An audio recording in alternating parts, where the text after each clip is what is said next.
우리 권사님이 기도하시면서 기쁨이 별로 없는 세상을 사는 것 같다고 해서 무슨 기쁜 이야기가 있나 생각을 했더니 오늘 새벽에 우리 손흥민 선수가 헤트트릭을 하면서 축구에서 이겼던 거기까지 오늘 좀 기뻐하시면 좋겠습니다. 여러분, 제가 지난 여름 내내 한 주에 한두 번 빠뜨리지 않고 같은 등산 코스로 등산을 했습니다. 짧은 코스, 다 올라가는 거리 다 합해야 한 600~700m 되는 조그마한 거리인데요. 굉장히 가파르지만 그런 거리입니다. 근데 이 코스에는 목표 지점이 가까워지면서 바위와 숲이 시야를 가리는 지점이 나옵니다. 그래서 그 지점이 타고 뭔가 답답하게 가로막힌 듯한 그런 느낌이 들다가 그 지점을 싹 지나고 나면 이제 다 왔다는 안도감이 듭니다. 그래서 바로 그 안도감이 드는 이때로부터 저는 편안해진 마음으로 마지막 오르막길을 올라가고 그런데 한 바퀴 돌아서 내려오고 이렇게 합니다. 저 오늘 여러분 오늘 성경 잘 보십시오만 오늘 보면 맨 앞에 나오는 이때로부터라는 그 말에 그 단어에 주목하였습니다.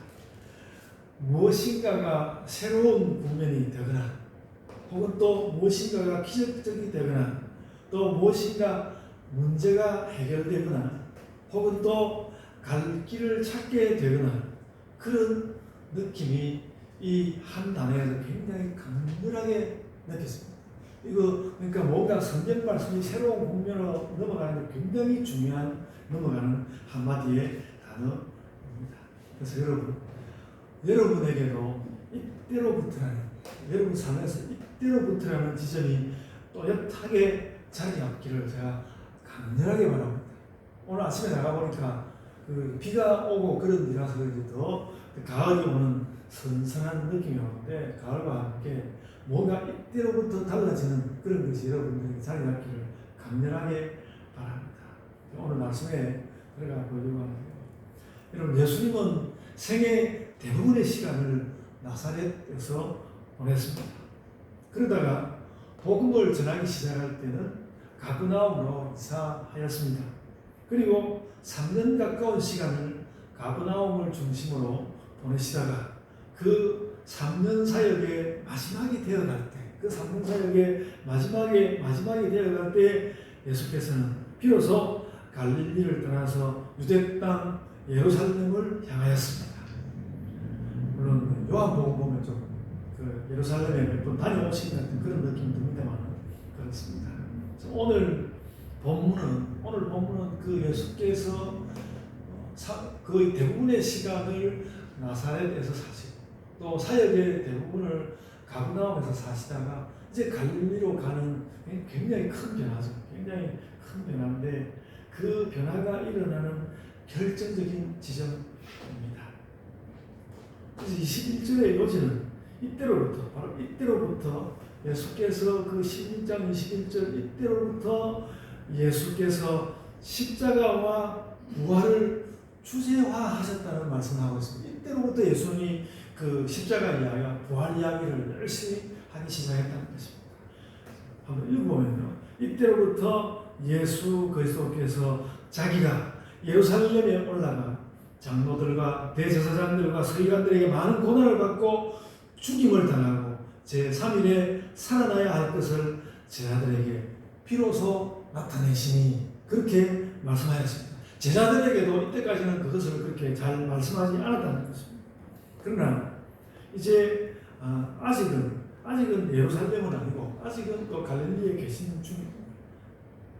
오늘 본문 직전 마태복음 16장 13절에 보면 예수님 일행이 빌립보 가이사랴에 이르렀다고 말씀하고 있는데 요 하나 좀 넘겨주실래요?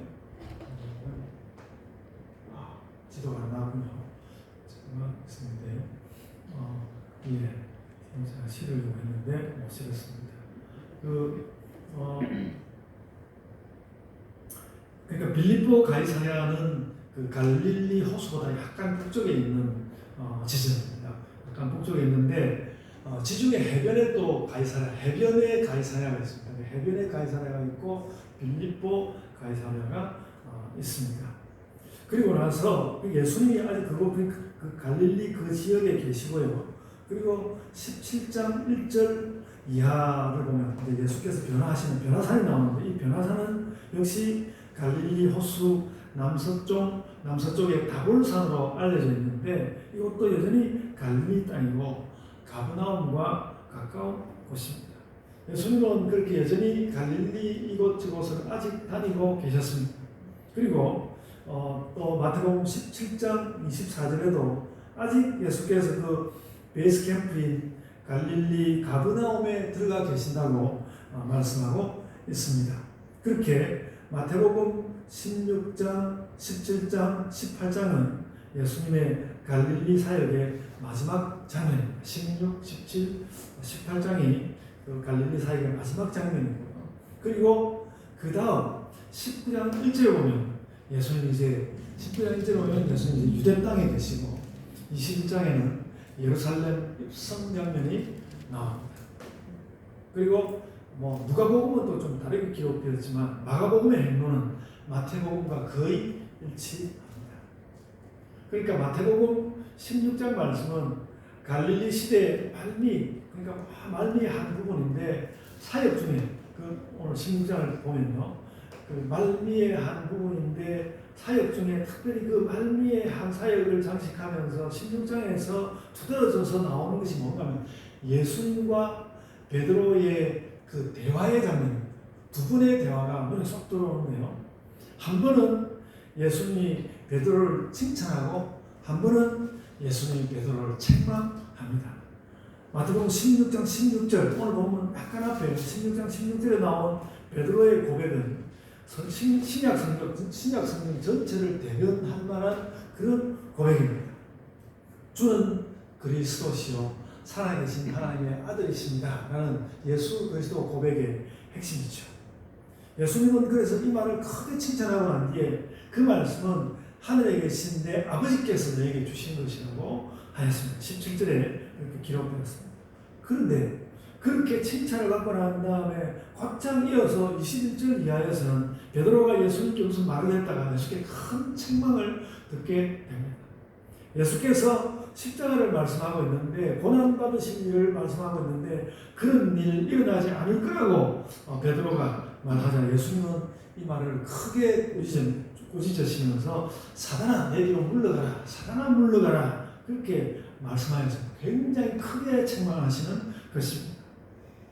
우리가 이 사단아 물러가라 이 말을 보면서 우리가 알아야 하는 것은 이 말이 그러니까 베드로가 앞서서 한 말이 매우 나쁜 말이라는 것입니다. 예수께서 아주 듣고 싶지 않은 매우 나쁜 말이라는 것이죠.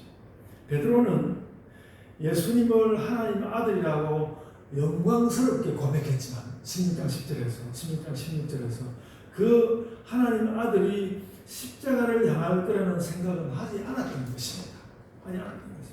예수님은 그런데 베드로가 그런 말을 할 수도 있을 것 같은데 그러나 예수님은 그런 생각은 사단의 생각이라는 것입니다. 사단아 내 뒤로 물러가라.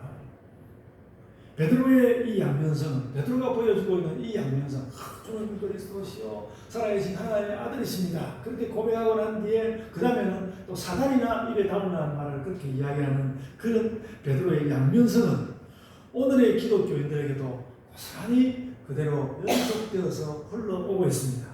우리가 넘어가야 하는 거죠. 그래도 오늘은 제가 거기에 대해서는 많이 말하지 않겠습니다. 오늘은 그 마지막 사역에 대한 예수님의 뜻이 견고하다는 말씀을 하려고 합니다. 베드로가 그렇게 오해를 한다고 해도 베드로가 그렇게 쓸모없는 말을 한다고 해도 예수님의 계획은 견고하다. 이때로부터 예수님 사역의 주제는 십자가와 부활이었습니다. 베드로가 틀린 말을 할지라도 예수님의 그 뜻은 분명하다는 것입니다. 근데 예수님의 이제 이런 모습, 견고한 이 모습이 베드로와도 연관되어 있습니다. 다시 말씀드리지만 그것이 바로 베드로의 고백, 16장 16절에 나오는 베드로의 그 고백이라는 것이죠. 어떻게 보면 예수님은 베드로의 이 고백을 하나님의 신호로 여긴 것 같습니다. 베드로가 16절에 고백을 했을 때 예수님이 특별히 말씀하시기를 이것은 네가 한 말이 아니고 아버지 하나님께서 주신 말씀이다. 그것은 이제 베드로에게도 그렇게 주신 것이지만 예수님께도 그렇게 주어진 것 같은 그런 느낌을 받습니다. 그래서 16장 17절을 보면요. 바요나 시몬아 네가 복이 있도다. 이를 내게 알게 하니는 혈육이 아니요 하늘에 계신 내 아버지시니라. 그렇게 말씀하였거든요. 너의 고백에 하나님의 뜻이 보인다. 그리고 이때로부터 예수님은 그 베드로 사도의 이 고백을 마치 신호로 해서 그렇게 하는 것처럼 십자가와 부활 말씀에 전력하였습니다. 말씀도 거기에 전력하였고 사역도 거기에 전력하였습니다. 그리고 사도행전의 전체 주제도 이 십자가와 부활이었고요. 오늘날까지도 기독교 교회의 핵심은 여기에 있습니다. 그래서 오늘 저는 말씀드린 대로 21절에 이때로부터라는 단어에 주목하는 것입니다. 그래서 우리가 이 말씀을 잘 깨닫고 우리도 뭔가 삶에 무슨 전기를 마련해야 되겠다. 기쁨이 많은 삶을 살든지 아주 은혜를 많이 얻는 삶을 살든지 전기를 마련해야 되겠다. 예수님은 그래서 그 전기를 이제 맞아서 갈릴리를 떠나게 될 것입니다. 아직은 안 떠났지만 그런 준비와 결심이 가득한 바로 이때로부터 갈릴리를 떠난 바로 이때로부터 예수께서는 십자가와 부활을 그 말씀의 주제로 삼았습니다. 갈릴리 사역에서는 작은 자들을 위해, 그러니까 예수님이 갈릴리에 사역하는 동안에 갈릴리 사역에서는 작은 자들을 위해서 복음과 기적으로 하나님 나라를 나타내셨죠. 그러나 이제는 십자가와 부활이 중심이라는 것입니다. 이 말을 통해서 제가 작은 자를 위한 긍휼 사역에서 보편적 구속 사역으로 나가는 것이다. 그렇게 말하고 싶고요. 이렇게 말하는 것은 이제는 작은 자가 아니라 보편성이 중요하다. 그런 말을 여러분에게 하려고 하는 것은 아닙니다. 오히려 작은 자들을 위한 긍휼 사역을 내내 하는 가운데 그 작은 자들을 위해서 작은 자들을 향해서 하나님 나라를 보여주던 그 시간을 통해서 거기에서 더 발전하여서 거기서 더 하나님 말씀이 더 확장되어서 이제는 보편적 구속 사역으로 발전하는 것이다. 저는 그렇게 말하는 것이 복음을 잘 정리하는 것이 아닐까 이렇게 생각합니다. 그래서 베드로가 16장 16절에 그 고백을 했을 때 이때로부터 예수님의 사역은 새로운 자리로 올라서고 있는 것입니다.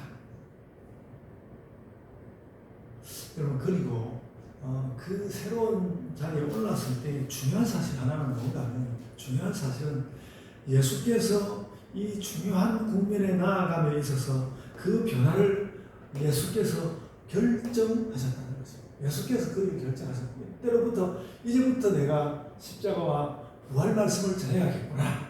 예수께서 결심을 하셨다는 것입니다. 그래서 이 변화를 결심하셨고 또 그 결심을 따라서 말씀하시고 행하셨습니다. 이제 십자가와 부활 사역의 때가 왔다는 결정, 이제는 때가 왔다. 결정을 예수께서 결정하셨다. 이때로부터. 그래서 더 극적으로 표현하자면 예수께서 구원 사역을 위해서 죽음을 받아들이기로 이때 결정하셨다는 것입니다. 이때 결정하셨다. 이때 결심하셨다. 이렇게 예수님이 이 십자가 죽음의 때를 결정했을 때 어떻게 보면 우리의 구원도 결정된 것입니다. 굉장히 중요한 결정입니다. 이때로부터 그렇게 하는데 중요한 결정을 예수께서 하셨는데 그것이 이때로부터 그 결정이 작동하기 시작하였습니다. 그래서 이런 사실 때문에 우리에게 의미 있게 다가오는 단어들이 있습니다. 제가 오늘 설교 제목에다가 그 말을 했습니다. 이때로부터 이 말씀드렸고 비로소 이때로부터 그걸 보시면 이때로부터 비로소 21절에 나오는 말 이때로부터 비로소 나타나시니 하는 말입니다. 예수께서 하나님 뜻을 감지하시자 말씀이 달라졌습니다. 이때로부터 달라졌습니다. 그래서 이때로부터라는 말이 이때로부터 세계가 달라지고 이때로부터 우리의 삶의 의미도 달라지고 우리가 인간적으로 걸어갈 길도 달라졌습니다. 예수님도 그랬고요. 그리고 비로소라는 말은 어떤 새로운 시작을 말하는 것이죠. 새로운 시작을 말하는 것이죠. 뭔가 정말 새로운 시작이 와야 되는데 그것이 오지 않거나 가로막히거나 또 혹은 뜻밖의 그 아주 중요한 것이 졸업을 받거나 어쨌든 시작이 되지 않고 있었는데 이제 비로소 그 일이 일어난다 라는 말을 오늘 그 21절에 비로소라는 말로 우리에게 보여주고 있습니다. 예수께서 자꾸 그 요한복음에서 나의 때가 오지 않았습니다. 나의 때가 오지 않았습니다. 그 이야기인데 지금 여기에 나오는 이때로부터라는 말이 비로소라는 말이 바로 그 예수님의 나의 때하고 아주 일치하는 말씀이라고 봅니다.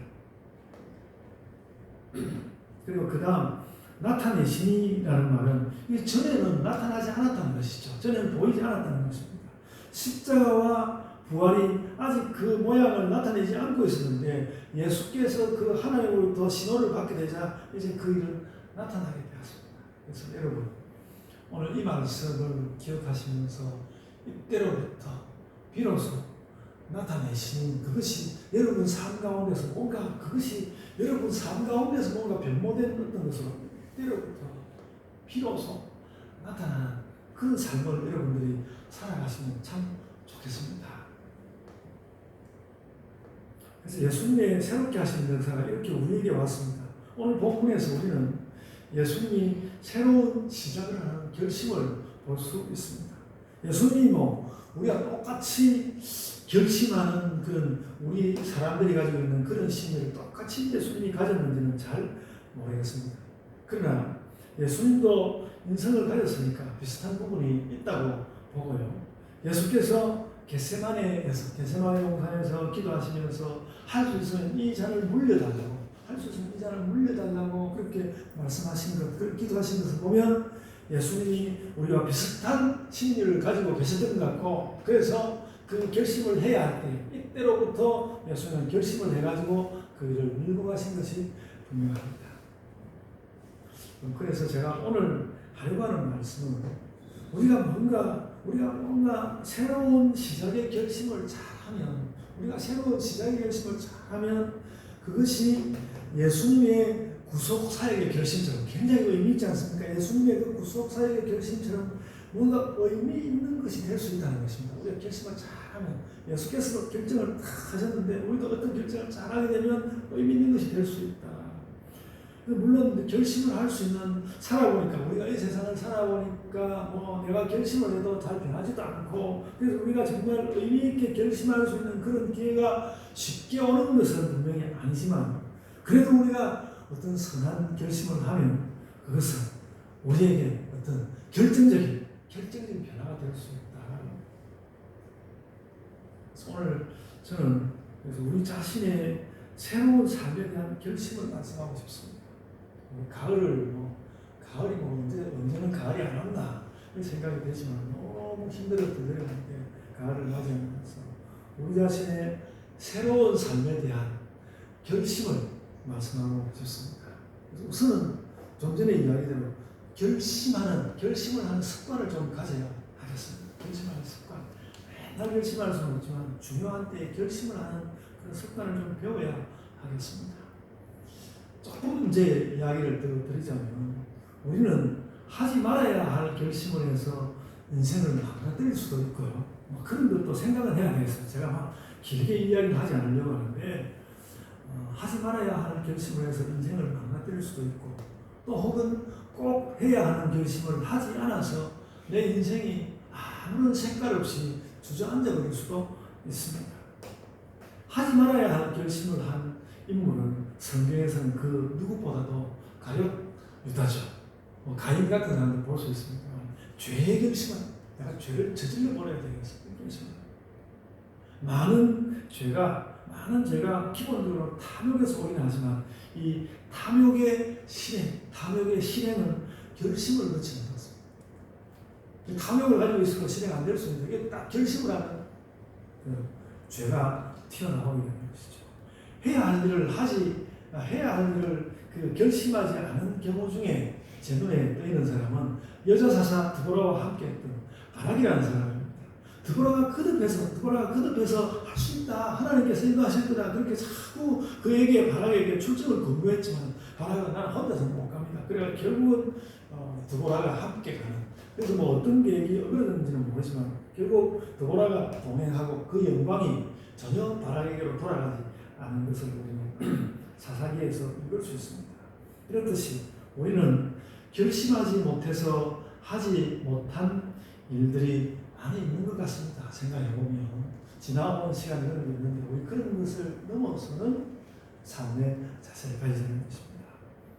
당연해 보이긴 하지만 예수께서는 우리를 위해서 고난의 결심을 한 것입니다. 이때로부터 십자가와 부활을 말씀하셨는데 무엇보다도 예수는 십자가의 결심을 그렇게 하셨습니다. 다시 말씀이지만 여러분, 우리가 지금 가을을 맞이합니다. 이번 가을에 나는 무슨 선한 결심을 할까?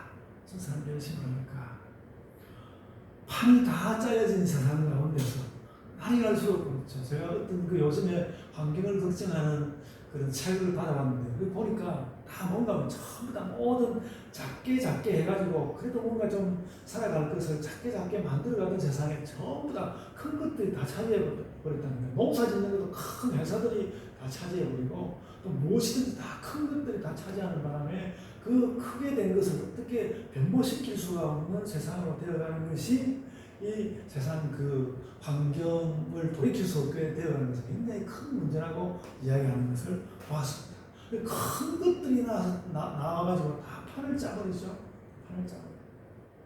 오늘날 이 컴퓨터의 세상도 사실 그런 것이죠.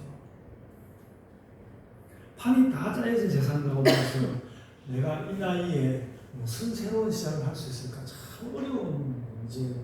세상이 그만큼 그러니까 뭔가 좀 판을 새로 짜기 어렵고 판을 새로 짜기 어렵기 때문에 결심하기 어렵다는 것이죠. 그러나 우리가 그것을 넘어가야 하겠다 그런 생각을 하는 것이죠. 그럼 제가 올해 여름이 시작할 전에 제가 등산할 것을 결심하죠. 별것도 아닌데 한 주에 한두 번 등산을 꼭 해야 되겠다 해서 제가 지난주에 다니지 못해서 어제 토요일 오후에서 갔다 와야 되겠다 그래가지고 등산을 했는데 그 때문에 뭐 몸이 더 건강해졌는지는 아직은 잘 모르겠습니다. 그런데 어쨌든 건강을 위해서 꼭 해야 될 일이 하나 생기기는 하였습니다. 여러분 또 우리 교회가 함께 수련회를 꼭 가자고 교회가 함께 결심했는데 수련회를 갔다 오니까 좀 좋지 않습니까? 그래가지고 이참에 우리가 또 기도회도 하기로 해가지고 이렇게 됐는데 우리의 결심이죠. 결심해가지고 좋은 결심. 그래서 여러분 우리가 올 가을에 기도회를 하기로 결심하였는데 이 기도회를 결심한 이때로부터 기도를 결심한 이때로부터 우리 교회에 뭔가 아주 좋은 변화가 일어나기를 너무너무 소망합니다. 우리가 온 동네 공업방을 결심한 이후로 그 이때로부터 아주 작지만 그래도 지역을 아주 조금이지만 돕고 있지 않습니까? 제가 그 웨스트민스터 신학대학원 거기 지난 수요일날 제가 거기 가서 강의를 하고 그건 우리 교회가 아니니까 이야기를 하는데 굉장히 우리 교회는 소소한 변화이지만 그 사람들에게 할 말이 되더라고요. 아주 소소했지만 또 이제 영어를 배우겠다고 한 사람이 또 한 부인께서 나타나셨다고 합니다. 그런 걸 통해서 우리가 이때로부터 조금씩 변해가는 그 뭔가 이때를 잡는 건 굉장히 그러니까 이때에 예수께서 그렇게 결심을 한 것처럼 우리도 이때에 그 결심을 하는 것이 중요하다는 것이죠. 제가 여러분들에게 여러분 결심은 이런 것을 하는 것입니다. 이런 결심을 하십시오. 그렇게 해드릴 말씀은 별로 없습니다. 제가 그런 가운데서 오직 한 가지 드리는 말씀은 그런 기도를 하자는 것입니다. 하나님, 제가 새로운 때를 맞아서 새로운 결심을 해야 되겠습니다. 새로운 결심을 하는 기도를 여러분에게 권고하고 싶습니다. 하나님, 제가 이 가을에 선한 결심에 다가서도록 해 주옵소서. 그래서 제가 좀 더 경건하고 좀 더 선한 신자로서 이렇게 살게 해 주옵소서. 그런 결심이 필요할 때 기도하고 결심하고 주님 앞에 나가서 하여 주옵소서. 예수님을 따라서 예수님이 죽음을 결심하신 것처럼. 그래서 마치 예수께서 새로운 결심을 하신 다음에 모든 힘을 모아서 뜨거운 예수님이 갈릴리에서 그 이때로부터 뭔가 결심을 했는데 예수께서 갈릴리에서 이곳저곳을 왔다 갔다 하시는 것이 차마 미처 걱정스러워 떠나지를 못해서 갈릴리 이곳저곳을 왔다 갔다 하셨는지도 모르겠다. 그러다 보니까 하나님께서 또 막 그 다볼산에서 막 크게 변화받는 이제는 변화의 때야. 하나님께서 다시 한번 신호를 주시는 그런 것인지도 모르겠다. 그래서 예수께서 그렇게 결심을 하고 난 다음에 마침내 예루살렘을 향한 장도에 오르시듯이 우리 인생의 길이 그렇게 우리의 인생도 그렇게 되지 않을까 이렇게 생각한다는 것입니다. 그래서 어떤 결심을 하는가에 따라서 아직도 어떤 결심을 하는가에 따라서 우리 삶이 달라지는 것입니다. 또 뭐 할 말이 제 말밖에 없어가지고 제가 지난 목요일 8월 31일이 제 은퇴일이었는데 학교 은퇴일이었는데 바로 그 은퇴일에 학교에서 새로운 과정에 새로운 과목 수업을 했습니다. 제가 좋았습니다. 조금 힘들고 별로 소소한 것이지만 저에게 의미가 있었습니다. 그렇게 우리는 새로운 일을 결심하고 또 시작하고 그렇게 사는 것 같습니다. 여러분 뭔가 좋은 결심들을 하시고 실행도 하시면 좋겠습니다. 여러분, 네, 요즘에 이번 여름에 저는 이덕신 목사님의 기타 연주를 들으면서 참 여러 가지 생각을 좀 많이 합니다. 전에 제가 또 그런 이야기를 좀 잘못 말해가지고 이덕신 목사님 좀 언짢아하시더라고요. 그렇게 했지만 참 애를 써가지고 이제 우리 이덕신 목사님의 기타 연주를 들으면서 우리 함께 찬양할 수 있는 게 우리 교회의 큰 사건입니다. 굉장히 의미 있는 일입니다. 그리고 우리 청소년들과 아직도 청소년들을 주일날 교회에 불러들이지 못하고 있는데 불러들일 수 있을 거라고 생각합니다. 우리 청소년들과 조금의 활동을 했던 것도 이런 동안에 참 기뻤습니다. 그리고요, 개인적인 이야기지만 이 청년 멘토링을 한 2년여 이렇게 하던 중에 시연이가 아직 약간의 나이에 미국 상당히 좋은 학교에 박사과정에 간 것도 굉장한 일입니다. 그리고 저는 우리 의현이하고는 제가 거의 친구가 돼서 교회도 좀 잘 오고 이렇게 거의 친구가 되어가고 있고요. 그래서 여러분 우리가 교회가 작지만 교회 사역이 안뜰하게 되어가고 있고 그리고 자녀 교육을 우리가 끝내 포기하지 않고 한 걸음씩 나가볼 그런 결심을 우리가 하는 것이죠. 그렇게 우리 교회를 새롭게 해가야 하는 것입니다. 제가 이 설교를 준비하고 있는데 경가 찬양 397장 나중에 우리 제가 설교로 이 찬양 부릅시다.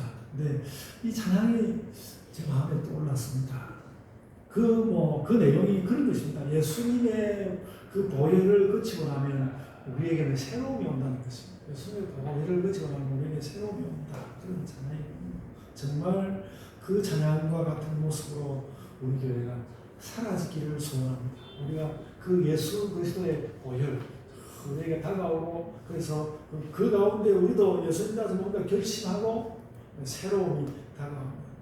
엄청난 것은 아니라도 새로운 시작을 할 수 있고 또 결심할 수 있고 그러다 보면 우리가 매우 큰 새로운 일도 할 수 있을 것입니다. 아직 모르겠는데 하나님께서 우리에게 뭔가 큰 새로운 일을 주시지 않을까 그렇게 생각합니다. 여러분, 제가 자랑하는 말이 있습니다. 교회 바깥으로 우리 교회에서는 여러분들이 막 지겹도록 많이 들었으니까 그렇지만 교회 바깥으로 나가서 제가 저희 교회 제 자신에 대한 이야기를 하다 보면 저희 작은 교회 이야기가 굉장히 한국 교회에서 큰 사건이었다는 생각을 합니다. 정말 제가 이번 지난 수요일에도 남의 학교에 가서 그런 이야기를 했습니다. 아무도 이 작은 교회에 대해서 크게 주제적으로 이야기하지 않을 때 제가 그걸 가지고 논문을 쓰고 책을 내고 또 사람들에게 이야기하고 그렇게 하였습니다. 지금까지도 그것의 열매가 별거 아닌 것처럼 그렇게 보이지만 저는 제 인생에서 굉장히 중요한 일로 저는 남을 거라고 생각합니다. 이것을 남들에게 권장하기에는 참 어려운 길이고 잘 안 될 것 같은 부분이 너무 많긴 하지만 의미가 무엇인지 새로운 시작을 한다는 것이 어떤 의미인지 보여주었다고 저는 그렇게 생각합니다. 너무 제 자신의 이야기를 많이 하였는데요. 제 이야기로 끝맺고 싶지는 않습니다. 여러분 우리가 지금 가을을 맞이하였습니다. 우리가 삶을 잘 살고 싶은 마음은 어렵지만 올해의 가을은 또 다시 새롭습니다. 그렇다면 이 가을에 좋은 결심을 하나씩 만들어내시길 바랍니다. 지금 당장 하실 수도 있고 또 오늘 하루를 지내시면서 이번 주간을 지내시면서 나는 무슨 결심을 하고 어떻게 나아갈까. 그래서 여러분의 그 삶 가운데서 뭔가 이때로부터 나는 이런 사람이 되었다. 그런 일이 여러분에게 생겼으면 좋겠습니다. 오늘 이 마태복음 16장 21절에 나오는 이때로부터 여성은 엄청난 모든 인간들의 구원과 관련한 큰 일을 계속해서 출발시키지 않았습니까? 우리도 이때로부터 내가 나중에 우리를 돌아보면서 내가 이때로부터 뭔가 특별한 일이 나에게 생겼고 내가 그것의 영향 가운데에서 내가 신자로서 내가 힘차게 살아왔다. 그렇게 할 수 있는 결심이 이 가운데 여러분들에게 생기기를 축원합니다. 아멘. 자, 기도하겠습니다.